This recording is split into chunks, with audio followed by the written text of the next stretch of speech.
The counter gets wiped down, the dishes go away, the floor gets swept. And by the next morning somehow, it already looks like none of that happened. In a small home, mess doesn't just exist, it multiplies. There's nowhere for it to hide, and nowhere for you to hide from it either. One bag on the chair, one cup on the sink, one pile that wasn't there yesterday, and suddenly the whole space feels different. Not just untidy, heavy, like the room itself is asking something of you the moment you walk in. You've probably tried to fix it. A new storage bin, a new system, maybe a label maker or a Sunday afternoon spent reorganizing every shelf, and it works for a while.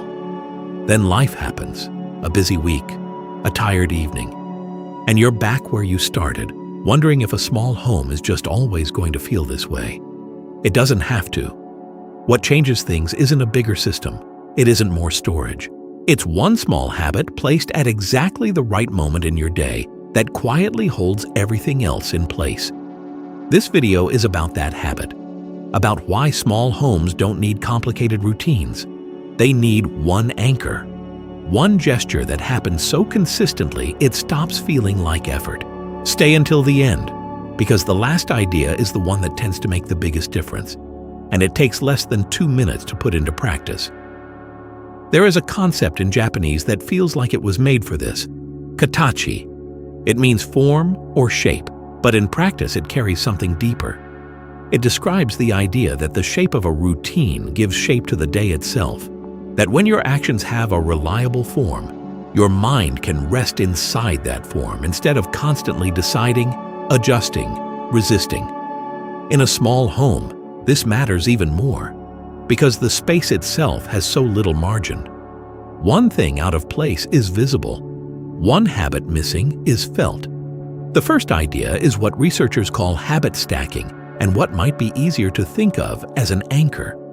An anchor is an existing moment in your day that already happens automatically.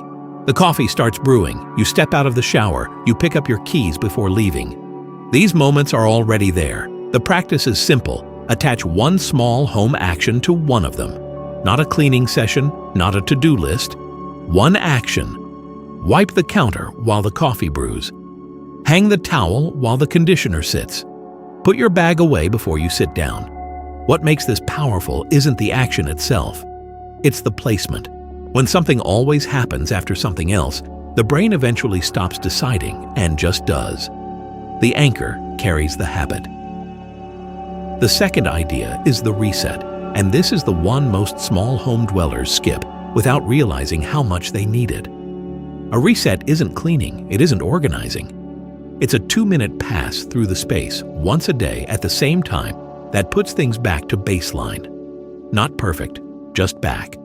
Cushions upright, surface clear, shoes at the door. In a larger home, mess accumulates in hidden corners, behind closed doors, in rooms nobody enters. In a small home, there are no corners.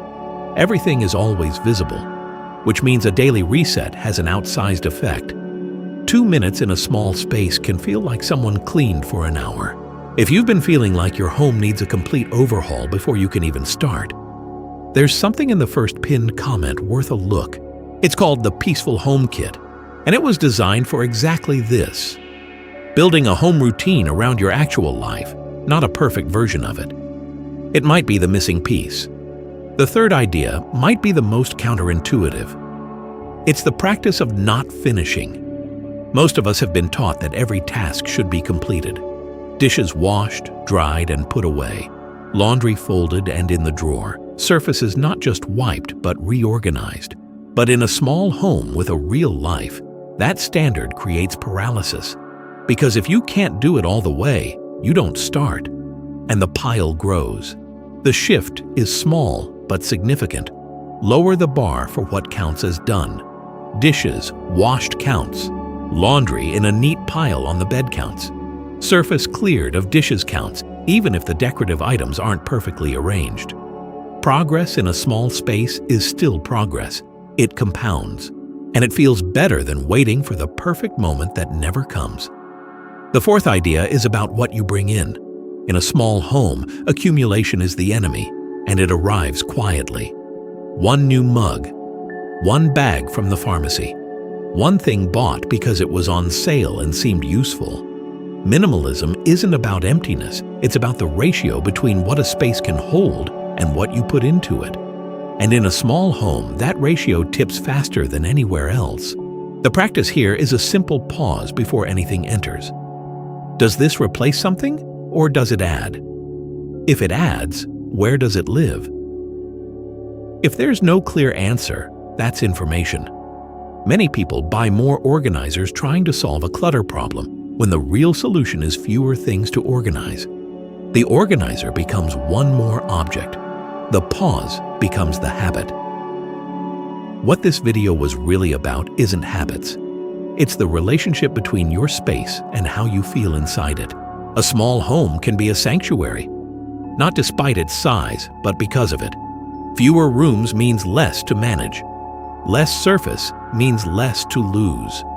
Less space means less room for things that don't belong, including the mental weight that comes with them. But that only happens when the space is supported by something consistent, a habit, an anchor, a daily gesture that says, "This home is cared for. This home is mine." And that gesture, repeated, becomes something closer to identity than routine. If something in this video resonated, there's a tool in the first pinned comment called the Peaceful Home Kit. It includes a daily planning assistant that builds a personalized home routine based on your real day, your energy, your time, your actual situation. It also includes a letting go planner based on the Japanese Danshari philosophy for releasing what no longer belongs without guilt, a Kakebo financial planner to help you buy more intentionally and accumulate less, a home maintenance tracker so nothing builds up unnoticed, and a 21-day challenge that turns these small gestures into something that actually sticks. It was made for people who are tired of systems that don't account for real life, for people who want to stop dreading their own home. Check the first pinned comment and take a look. Small homes deserve to feel like the most peaceful place you know.